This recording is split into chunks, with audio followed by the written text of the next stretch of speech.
Oke lo guys, kembali lagi bersama saya di channel Tutor Fisika. Jadi pada kesempatan kali ini kita akan membahas penerapan hukum Newton dalam kehidupan sehari-hari kita guys. Oleh saya sendiri yang bernama Yulianto guys. Nah yang pertama kita kenalan dulu sih dengan Sir Isaac Newton ini guys.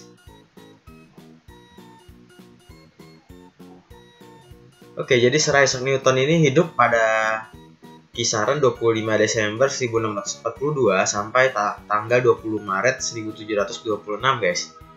Ada seorang fisikawan, matematikawan, ahli astronomi karena dia juga merumuskan hukum Newton untuk benda langit, filsuf alam, alkimiawan, dan teolog yang berasal dari Inggris guys. Dia merupakan pengikut aliran heliosentris dan ilmuwan yang sangat berpengaruh sepanjang sejarah. Bahkan dikatakan sebagai bapak ilmu fisika klasik. Wajar aja guys, yang paling berpengaruh di mekanik klasik rata-rata dominasinya Newton, baru kehadiran Lagrange dan kehadiran Hamilton guys. Kemudian karya bukunya Philosophia Naturalis Principia Mathematica yang diterbitkan pada tahun 1687 dianggap sebagai buku paling berpengaruh sepanjang sejarah sains. Buku ini meletakkan dasar-dasar mekanika klasik. Dalam karyanya ini, Newton menjabarkan hukum gravitasi dan 3 hukum gerak yang mendominasi pandangan sains mengenai alam semesta selama 3 abad.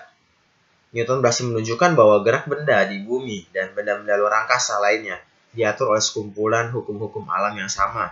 Jadi hukum Newton berlaku untuk benda-benda di bumi maupun di luar angkasa guys. Dengan gaya gravitasi G/m/r² itu terbukti valid guys. Dia membuktikannya dengan menunjukkan konsistensi antara hukum gerak planet Kepler dan teori gravitasinya. Karyanya ini akhirnya menyempurnakan keraguan para ilmuwan akan heliosentrisme dan memajukan revolusi ilmiah guys. Sebelum kedatangan Einstein, teori Isaac Newton ini sangat berpengaruh guys dalam kehidupan. Oke, apa saja sih yang dirumuskan oleh seorang Newton? Hukum pertama Newton. Selama tidak ada resultan gaya yang bekerja pada sebuah benda, maka benda tersebut akan selalu pada keadaannya. Yaitu benda yang diam akan selalu diam, dan benda yang bergerak akan bergerak dengan kecepatan konstan. Secara matematika didefinisikan sebagai resultan gaya yang bekerja pada sistem sama dengan 0. Kalau 0 berarti A-nya juga sama dengan 0 guys, berarti kecepatan benda akan konstan. Kecepatan benda yang konstan akan kita temui contohnya pada pemain Haisuki guys. Karena tidak adanya gaya gesekan antara lantai dengan pemainnya, maka dia bisa bergerak dengan kecepatan yang konstan guys. Kalau kalian melemparkan benda di lantai yang sangat licin, benda itu pun akan bergerak dengan kecepatan yang konstan ketika kalian lepaskan gayanya. Seperti itulah guys. Kemudian hukum kedua Newton. Percepatan pada sebuah benda sebanding dengan resultan gaya yang bekerja pada benda tersebut. Atau secara matematika, A berbanding lurus dengan total gaya yang bekerja pada benda. Atau sigma F sama dengan M dikali A, lebih familiar kita lihat guys. Nah contohnya apa? Contohnya gaya berat manusia, berat benda, nah itu kan M kali G. Oke, kemudian contohnya lagi katrol guys. Katrol dalam kehidupan sehari-hari kan banyak buat angkat beban, buat angkat air dari sumur, banyak lah guys. Kemudian kalau kita mendorong sebuah benda, atau misalnya kita mendorong sebuah balok di lantai, maupun kasar, mau licin, maka hukum Newton 2 akan tetap berlaku guys.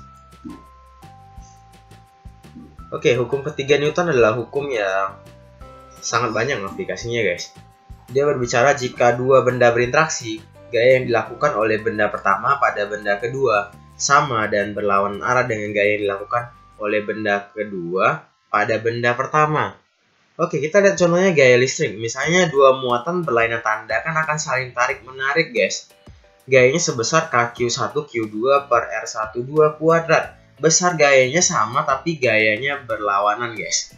Nah inilah yang dimaksud dengan hukum ketiga dari Newton guys. Kalau kita ninjau benda yang pertama, maka dia bergerak ke kanan. Kalau kita tinjau benda yang kedua, gayanya ke kiri guys. Tergantung kita ninjau benda yang mana guys. Kemudian berlaku juga untuk gaya gravitasi yang serupa. Dua benda yang punya massa akan saling tarik-menarik guys menurut hukum Newton. Berarti F1 sama dengan F2 sama dengan GM1M2 per R kuadrat. Tapi berenang tanda guys. Yang satu ke kanan, yang satu ke kiri, tapi besarnya sama guys. Kemudian contohnya kalau kita dorong dua balok berdampingan, maka benda 2 akan memberikan gaya kepada benda pertama itu N12. Dan benda pertama akan memberikan gaya ke benda kedua itu N21 guys. Ya, jadi banyak ya penerapannya guys ya.